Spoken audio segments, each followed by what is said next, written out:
सामने आज का सामने प्रस्तुत करेगा जिस प्रकार से है। पहला प्रश्न मेरे उत्तराखंड का बनाना नवंबर सन 2000 ईस्वी को अब आपके लिए सरकार के कितने अंग होते हैं? सरकार के कितने अंग होते हैं? 3 अंग। कौन कौन? नंबर 1 व्यवस्थापिका, नंबर 2 कार्यपालिका, नंबर 3 न्यायपालिका। ठीक है ना। व्यवस्थापिका के कार्य क्या होते हैं? एक मिनट। व्यवस्थापिका जो है देश के शासन को चलाने के लिए कानून और नियम बनाती है। ठीक है ना। समझ में? व्यवस्थापिका सरकार का सर्वोच्च अंग होता है, सबसे बड़ा अंग होता है। न्यायपालिका काम होता है, क्या होता है? न्याय व्यवस्था देखना, कोर्ट, उसमें उच्च न्यायालय, सर्वोच्च न्यायालय सभी आते हैं। ठीक है। कार्यपालिका में जो है राष्ट्रपति हो गए, उपराष्ट्रपति हो गया, मंत्रिपरिषद हो गई, ये आते हैं कार्यपालिका में। नेक्स्ट। देवप्रयाग में किन दो नदियों का संगम है? देवप्रयाग में किन दो नदियों का संगम है? हाँ बता, ये बता रहे। भागीरथी और अलकनंदा। देवप्रयाग से जो है वो गंगा बन जाती है। देवप्रयाग से जो है उसका नाम क्या हो जाता है? गंगा होता है। जब वो उत्तरकाशी से निकलती है गोमुख से, ठीक है ना, तो वहां से क्या, उनको क्या बोलते हैं? भागीरथी बोलते हैं।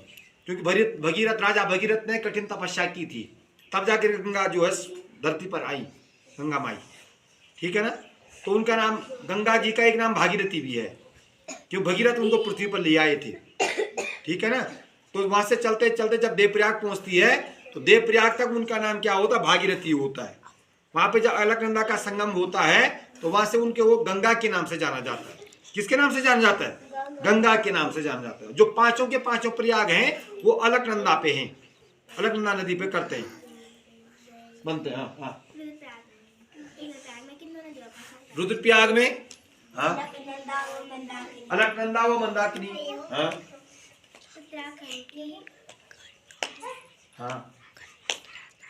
उत्तराखंड की क्या बोल, शीतकालीन राजधानी क्या है? ग्रीष्मकालीन है, शीतकालीन या ग्रीष्मकालीन राजधानी क्या है उत्तराखंड की? उत्तराखंड की ग्रीष्मकालीन है गैरसैंण है। Very good. ठीक। और उत्तराखंड की शीतकालीन राजधानी कहाँ है? देहरादून। चलिए बोर्ड को देखिएगा। Daily black board update 1425, date 14 दिसंबर 2023, डे थर्सडे। कौन सा डे आज? मैंने गुरुवार।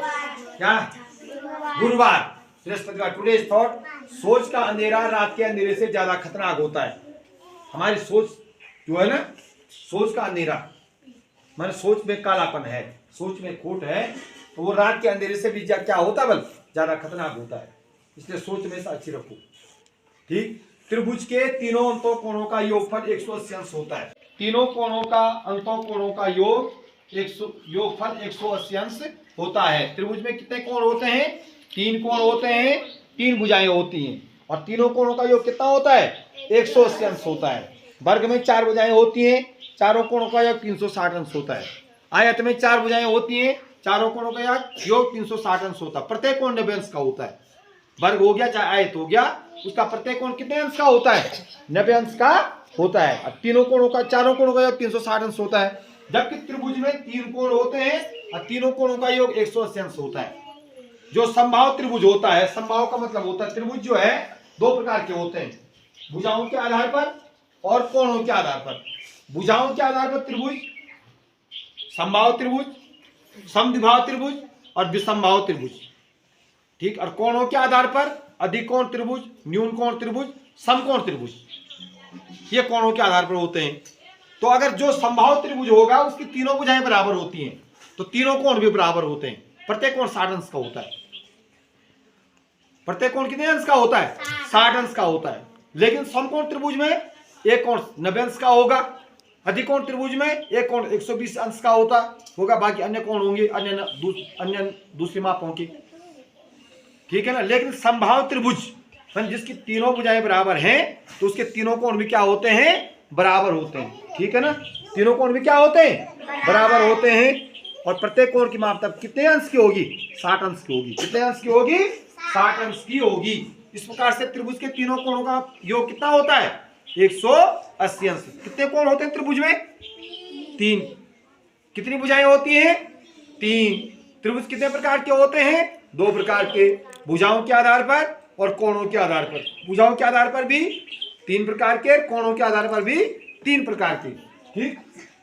नेस्ट, NEST, नेस्ट, नेस्ट में होता है घोंसला, नीडम। नेस्ट में क्या होता है? घोंसला, नीडम।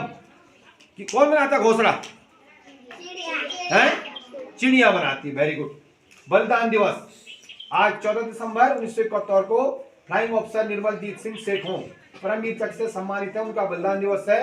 राष्ट्रीय ऊर्जा संरक्षण दिवस भी आज दिसंबर, राष्ट्रीय ऊर्जा संरक्षण दिवस, राष्ट्रीय ऊर्जा संरक्षण दिवस 14 दिसंबर, 14 दिसंबर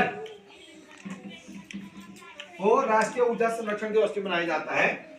और आज की जो है, आज जो बलिदान दिवस है और फ्लाइंग ऑफिसर निर्मलजीत सिंह सेठों परमवीर चक्र से सम्मानित थे, उनको जो है सत नमन करते हुए श्रद्धासुमन अर्पित करते हैं। और आज की प्रेरणा कुमारी शिवानी, आज का सूरज कार्तिक राणा। इस प्रकार से आज की प्रार्थना सभा की गतिविधियां पूरी हुई। ठीक हो।